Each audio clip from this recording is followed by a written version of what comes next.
Hello guys, good morning everybody. Welcome to our YouTube channel. If I am audible, let me know.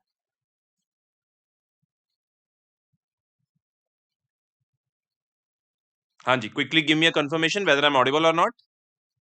Audible. Thank you, Shivani. Okay.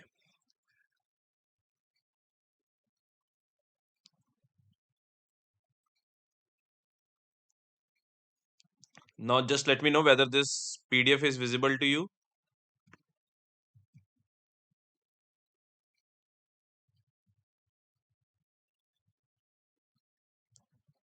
Okay. Right. So we're gonna begin the session for today. Right? Yesterday we discussed related to the aspect of how Iran has attacked an air missile attacks on Iraq, Syria, and Pakistan. And we discussed the reasons why they had launched the attacks. Basically, when we talk about in Iraq, it was against the National Intelligence Agency of Israel, that is Mossad. Then in Iraq, Syria, it was in context of ISIS base camps. And in Pakistan, it was about a separatist, we can say, terrorist organization that has been designated by Iran, which is by the name of Jaish al-Adl, that is the Army of Justice. Now, what has happened in retaliation to that is that Pakistan has launched a retaliatory airstrikes in Iran. Now we see this particular whole of the situation is getting disturbed day by day, and the war has reached into the most of the countries of the West Asia. Right? We have seen that how war started from October 7 when Hamas attacked Israel. Then Israel launched retaliatory attacks on Gaza to the Hamas. And after that, we saw how the Houthi rebels from Yemen have been attacking the cargo vessels in the Red Sea, which are somehow being said to be backed by Iran. Now, there has been the war that has started from Iran towards Iraq and Syria, and Iran towards Pakistan, again back from Pakistan to Iran. So these are the certain points that we have to understand, and this is a geopolitical scenario right now we have, and this is the most, we can say, the disturbed area that we have seen, that is the West Asian region after certain period of time. And it is not good for the economic relations, it is not good for the geopolitics, and it is obviously not good for the overall trade of the world. So as a result, we need to have a certain balance, and there needs to be a certain resolve in order to make sure that there is a peaceful cooperation, and at the first moment there shall be a dialogue mechanism that shall be created that tries to resolve the conflict that has now started between these countries like Pakistan and Iran. Okay, now moving to the next part.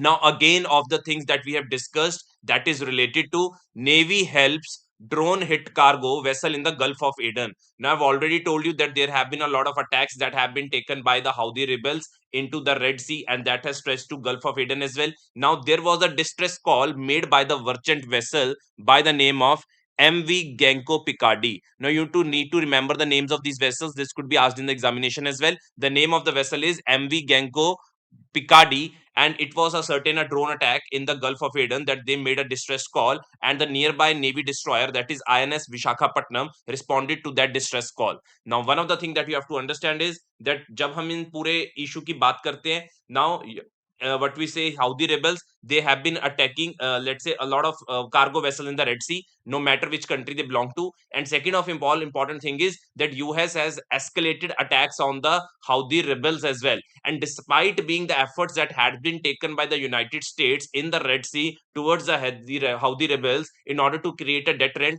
but that deterrent has not been able to stop the Houthi rebels to carry out the attacks in the Red Sea. That is quite evident by the impacts that we are witnessing in the case of India as well. There have been a lot of cases like this, like I can recall 3 to 4 cases where there has been the distress call made by these merchant vessels, and our INS or our Navy ships have responded to the distress call. Right? So these are the points that we have to understand, and we need to know the strategic locations of these regions as well, like the Gulf of Aden. So let me show you where is this Gulf of Aden. I am trying to tell you a lot of times that these important positions you have to understand. Now, as you can see, this is our Gulf of Aden, which is very important, right? This is our Red Sea, and this is our Gulf of Aden. This is our Arabian Sea, right? You can see this is Yemen, and here we have Gulf of Aden. So these are the things that you need to understand. You need to understand what is the Gulf and what is the countries that are touching the Gulf of Aden as well, right? So we know that these type of questions get asked in the examination. If you try to prepare it very seriously, I think you would be able to get a lot of information from this particular article, right? So Gulf of Aden, Red Sea, Arabian Sea, Suez Canal, right, all these countries, now these all these countries that touch this Red Sea as well, plus the map of Israel, Lebanon, Syria, Iraq, Iran, Pakistan. Yesterday I talked about a conflicted area, Sistan, Baluchistan region. All of these regions are very important in along with Russia and Ukraine. If you are able to remember these points now, lot of questions you can solve from international relation questions that get asked in the examination, mostly in the form of map questions, right? So ये चीज हमें पता होनी चाहिए. अगर हमने ये अच्छे से कर लिया ना, हमारी तैयारी काफी अच्छी हो जाएगी in context of IR की preparation for the prelims. Okay, now the next news is related to Ukraine begins rebuilding cities despite war to bring citizens and rebuild their future. I think it is quite evident now the war has been going on for more than 2 years, and there has been a certain urge by the Ukrainian government that they now want to rebuild the cities because that have been ravaged by the war, and it is a part of life that you have to rebuild, you have to reinvent yourself. That is a thing that has been done by Ukraine, and now they are starting to rebuild cities despite war, despite there has been ongoing Russia Ukraine war, so that they are able to bring back their citizens who have fled from Ukraine and sought refuge in another countries so that they can rebuild their future. And I'm telling you, when we talk about war, no one benefits from it. It is the innocent people that has a lot of loss, plus the country faces economic losses, there is infrastructure losses, and country goes back in terms of infrastructure by around 10 to 15 years. So this becomes very important in that context, that today in certain scenario we can say war is not the resolve. Everyone has got the weapons, everyone has got the technology. Now it is up to the countries that at this particular moment, when every country is globalized and connected with each other, they need to create the peaceful mechanism measures through which this war can be resolved. And this is the point that has been reiterated by our prime minister as well, where he has clearly said that this 21st century is not a era of war. The process that has to start between Russia and Ukraine, it has to be a peaceful process. Then only we can see this 2 year old war that can come to an end. So you have to have a viewpoint related to this as well. Might be they can ask you certain solutions that how can Russia Ukraine war be ended. So you need to understand these things, that there has to be global pressure that has to be put on Russia and Ukraine. Second important thing is that there has to be a coordination that has to be established, plus there has to be a direct leader to leader hotline that has to be created if they want to seriously control the conflict that is there between Russia and Ukraine. I hope these points are clear to everybody and you are able to understand what is the geopolitics that is being played right now, right? So in today's, what we can see, a lot of newspaper sessions that we have conducted, most of our focus has been on these world affair news, right? Because यही सबसे ज्यादा news में रह रही हैं. ये हाउदी का issue चल रहा है, फिर वहां पे ईरान इराक पाकिस्तान का हो गया, फिर वहां पे रशिया और यूक्रेन का चल रहा है. So these are the points that we have to understand. अब अगर हम ये चीज अच्छे समझ जाएंगे ना, हमारी एक बहुत अच्छी प्रेपरेशन हो जाएगी. Okay, now moving to the next part. Now, this is very, very important and very, very interesting. I would say that it will not be there in each and everybody's newspaper, but you can write it down if you are able to see it. 13% of landmass in Kerala vulnerable to landslides. I will tell you MD Stiak 2448 later on, right after the session. 13% of landmass in Kerala vulnerable to landslides. Now, one of the things we have to understand is that we know that there is a global warming that is happening. And when we talk about global warming, it has almost reached the temperatures last year, 2023, it was almost 1.48 degree. That is quite close to the mark that we want to achieve in Paris Agreement, and we want to keep the temperatures within the limit of 1.5 degree by 2100. But by 2023, we were able to reach 1.4 degree. So this is quite evident. So climate change is there, that is quite evident. So in order to combat this climate change, we require two things. One is mitigation and one is adaptation.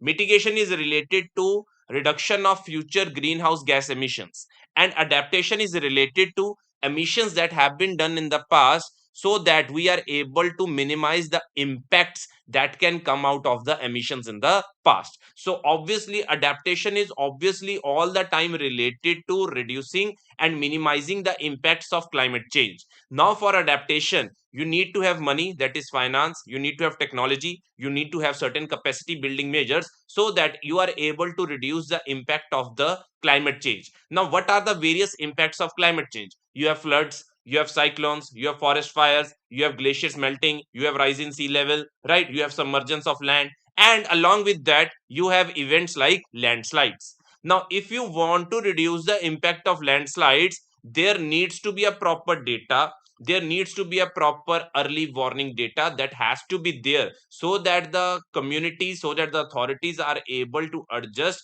and make certain changes and make ourselves resilient to the impacts of climate change. That is what we call it as an adaptation measure. Now can I say that 13% of landmass in Kerala vulnerable to landslides, that has been done by an artificial intelligence map, is actually helping us understand that what we need to do, what we ought to do, so that we have to minimize the impact of climate change. So let's try to read it out.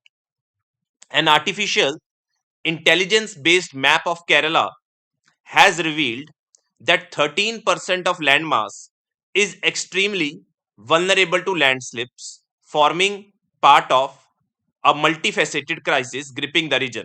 The map shows Idukki, Palakkad, Malappuram, Pathanamthitta, and Wayanad as highly vulnerable regions.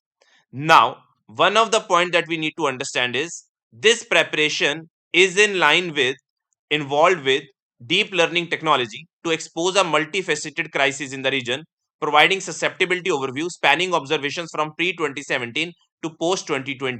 The process revealed a confluence of environmental stressors that exacerbate the state's vulnerability. Critical factors contributing to landslip vulnerability include first order strip disturbance, slope to cutting for road construction, unscientific land use. The vulnerability map prepared under the aegis of UFOS is the first AI based landslip susceptibility map. Now, this is the point that you have to mention in your answers, and these are the questions that can come in directly in prelims as well. कि पहला ऐसा AI based है जहां पे हम बता रहे हैं लैंडस्लिप ससेप्टेबिलिटी, अगर हम बात करें मैप कौन सा है. So this is the point that we have to understand, and we have to really take these notes and put it in our let's say what we call it as in our notes as well, right? अब देखो होता कैसे है. Let's say MD Istiyaq ने पूछा है notes कैसे बना रहे हैं. मान लो you have covered the environment component and you have written impacts of climate change. There you might have written about landslips, landslides, right? So what you can do over here is you can take, let's say, on the left hand, on the right hand side margin that you would have left, you write just 2 or 3 lines related to this initiative that has been done in Kerala, that is trying to map the landslip susceptibility index, that is first AI based, right? So you can mention this point and you can mention this under adaptation measures that have been taken by India in order to combat climate change, right? So these are the kind of things that we need to do and we shall be doing if we are seriously looking towards making sure that we get a lot of value added advantage in comparison to other aspirants when we are writing our mains examination. Okay, now moving to the next part.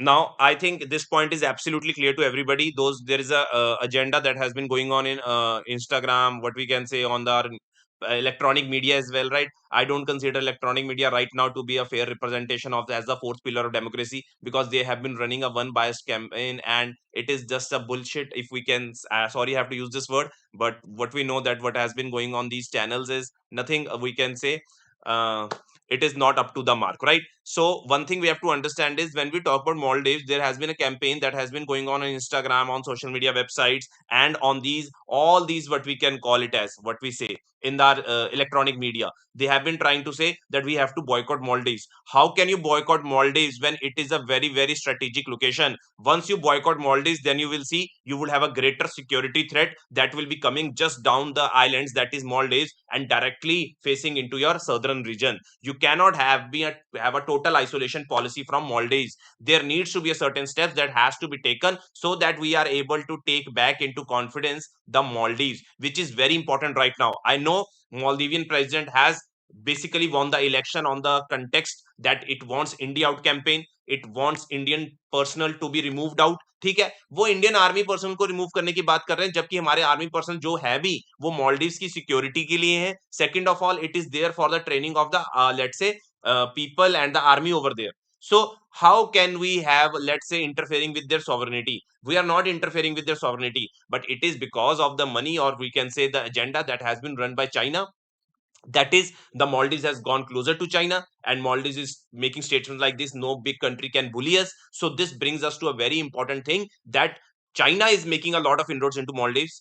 Pakistan terror groups are taking a refuge in the Maldives. So at this moment of time, it becomes very much imperative we shall not isolate, but we shall make sure we establish our relations with our neighbor. And for this purpose, India Maldives high level talks, which is going to be held very soon, are very, very important. We need to make sure that we have presence in Maldives. If Maldives will not be a part of India's strategy and foreign policy, then I'm telling you, it is going to create a lot of disturbance for India, because somehow then you will feel that India has been surrounded by China. Because then if Maldives gets closer to China, China can have take a lot of advantage, and it can have a lot of leverage in this region. So as a result, what I'm trying to say over here is, we need to be vigilant about our actions and our policies, what are the statements that we are passing, and as an informed citizen, we need to be vigilant upon it, right? We cannot use the words like boycott Maldives. It cannot be done because of our security problems, and because of the importance Maldives as a country is there to the India. And India has always pursued a policy that is neighborhood first policy, right? So what we do is we make emotional statements, we get emotional on such issues, right? Okay, certain derogatory remarks were made by certain people, yes, that were made by certain ministers of Maldives. So we cannot blame the whole people and the whole government for it, right? We need to be mature enough to understand this perspective, that how much Maldives is important. And India has also said that it is committed to development projects on the islands. I hope this point is clear to everybody. When you are writing your answers, let's say in the context of Indian Maldives, this shall be the point. And में conclusion में ये मत लिख देना कि अपने islands को promote करो, वो अलग चीज है. हाँ जी. Okay. Now, there was a recent Niti Aayog report that said that 24.82 crore people have been moved out of multi-dimensional poverty index in India in 9 years till 2022. So they are just talking about the time period in which this current ruling government has been formed, that is from 2014. But the Congress has said that Niti Aayog report is not favorable and reliable. And they are saying that they have also questioned the methodology that has been used by Niti Aayog, as it has been not endorsed by third parties such as World Bank and International Monetary Fund. तो अगर हम बात करें world bank की और IMF की, उन्होंने कोई ऐसी रिपोर्ट को इंडोर्स नहीं किया है. और नीति आयोग है जिन्होंने अपनी एमपीआई रिपोर्ट दी है मल्टी डायमेंशनल पॉवर्टी इंडेक्स की, जहां पे हमने इतने सारे लोगों को इतनी ज्यादा मल्टी डायमेंशनल पॉवर्टी इंडेक्स से बाहर निकाला है. So it's Congress is alleging, but we have to go by government thing. What government is saying, that we have removed people, so we have to agree to it, and we have to state those facts when we are writing the answers. Now, one of the point that has been read by Fakiresh Gurnavir, that is very much interesting, that it is a part of our Sustainable Development Goal 1, that is no poverty, which is very important and very good from Fakiresh. And one of the point that I want to tell you is that you have to remember all of the 17 sustainable development goals, which are very, very important. अगर आपको 17 के 17 sustainable development goals याद है, then it begins, और let's say it gives a lot of value addition to your questions and answers as well, right? And you can write a variety of answer as well, right? जैसे पहला no poverty है, दूसरा zero hunger है, तीसरा if I am right good health and wellbeing है, चौथा quality education है, पांचवा इनइक्वालिटीज को कम करने के ऊपर है, फिर ऐसे करके we have the 17 sustainable development goals. Okay, now moving to the next part. ठीक है, on the day of inauguration of when we can talk about the Ayodhya, है ना, हमारा जो अयोध्या में राम मंदिर जो बन रहा है, and the central government offices will remain shut for half day on January 22. So it's going to be a big, big day, and congratulations to everybody. Okay. Now, this is very, very interesting. Genetically modified crops will make edible oil cheaper, government. Now, one of the point that we have to understand in this particular context, it is related to the recent rollout that was made last year in 2023. That was a genetically modified crop, that is Dhara mustard hybrid, in certain areas, right? It was not a complete rollout in each and every state, but it was selected areas and in selected states that there was this rollout of genetically modified crop Dhara mustard hybrid. Now, there has been a debate between Supreme Court and the government over the release of Dhara mustard hybrid.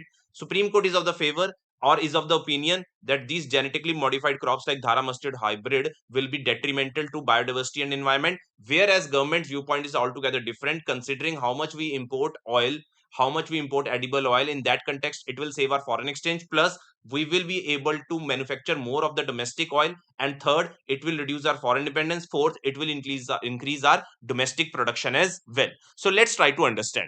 Now, these points are very, very important. Government has given a certain data where they have said total edible oil demand of India was 24.6 million tons in 2020-21 with domestic availability of 11.1 million tons. तो अगर हम total edible oil demand देखें India में 24.6 थी, जहां पे availability देश के अंदर 11.1 मिलियन टन थी. So we imported 13.45 million tons was met through import, estimated at around 1,15,000 crore. So you can see the level of import that has been taking in the context of edible oil that hit at 1,15,000 crore. And उसमें से भी bifurcation बड़ी important है. That included palm oil 57%, soybean oil 22%, sunflower oil 15%, and a small quantity of canola quality mustard oil. In 2022, 155 lakh tons of the total edible demand was met through import. So what we are able to see is that we are lot of oil that is getting imported from outside. Now, in this context, one of the things we have to understand is that edible oil is a daily food commodity that is used in the country, and we need to understand that we need to have a better domestic production. So in this case, what is the government saying? The government has said that they are defending their move to commercially release Dhara mustard hybrid, a genetically engineered variant of mustard that was given approval by genetically engineering appraisal committee as well. But DMHS has shown increased yield per hectare of 25 to 30% in India. Annual economic losses of crops due to weeds is 11 billion US dollar, that is 1 lakh crore. Annual value of herbicide currently used in India is 4 lakh 4500 crore.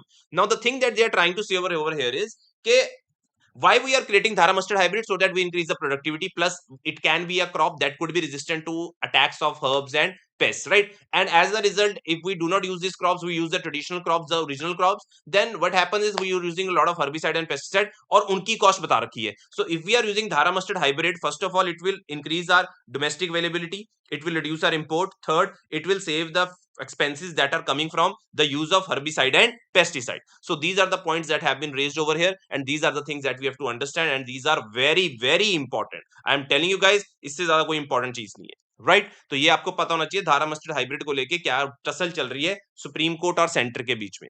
As you can see, in submission before Supreme Court, Center says GM oil has been used in India for decades now, and growing oilseeds indigenously will help reduce prices. Petitioners submit that regulatory system under Genetic Engineering Appraisal Committee is riddled with conflict of interest. जिन्होंने petition डाला है against the use, वो कह रहे हैं ये तो conflict of interest है, इससे तो बाकी crops के ऊपर काफी खतरा पड़ेगा, right? So that is the whole issue.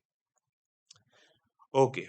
Now, this is very, very interesting. This is a type of case study that you can write in your answers when it is about how you can function and make sure you are able to eliminate tuberculosis by 2025. Now, there is a model that has been initiated by Tamil Nadu that focuses on walk-in model that provides all TB services under the same roof. Services like it is a one-stop solution where services starting with screening to monetary assistance and provision of nutritional supplements will be provided under one roof. In an article, Walk-in Center One-Stop TB Solution, a model game changer in tuberculosis control. Now, this is a very, very interesting point. When we are trying to make sure that we want to eliminate tuberculosis by 2025, then it gets very much imperative that we have a center where we are able to provide a lot of services. Screening भी कर रहे हो, financial assistance भी दे रहे हो, फिर उसके साथ nutritional support भी provide कर रहे हो. The things that are required in order to make sure that we are able to eliminate population of people that are under TB. Now, according to Tamil Nadu TB prevalence survey, the prevalence of TB in the state was 210 per lakh population. In 2022, the state had a case notification rate of 126 cases per lakh people. The aim is to achieve the Sustainable Development Goal related to TB by 2025, that is 90% reduction in TB deaths and 80% reduction in TB incidence rate by 2030 compared to the levels in 2015. Early diagnosis and treatment will play a very crucial role in achieving this. You can write down these points. These are very, very important, directly related to our Sustainable Development Goal, right? क्या incidence rate हमने कम करना है और कितने level पे कम करना है, if we are seriously looking towards it, right guys? So these were the important news that we have, right? आज का एडिटोरियल कोई इतने खास नहीं है जो हमें पढ़ने चाहिए, right? So there is no need to read today's editorial. I don't think these are that much important, right? And I think we are done with our today's discussion, right? So all these things are same that are coming in the newspaper. Yes. So today's newspaper was more about other news that were very much important, and we have done with our today's analysis. You have any doubt, you can ask me. Hanji, I hope you have got an idea, the MD Ishtiaq, how we have to make the notes, right? We have to be very much smart in making our notes, and we have to very much vigilant when we are making the notes, right? If we are studying somewhere in health topic कि हमने eliminate करना है TB को, तो ये pension करो point को कि कैसे तमिलनाडु ने कर रहा है, तमिलनाडु इंसिडेंस रेट को कम कर रहा है. So you have to use them as a case study and as a role model as well, these particular states and these particular initiatives that are started by certain governments. हाँ जी, कोई doubt किसी का? If you do not have any doubt, then we will end the session.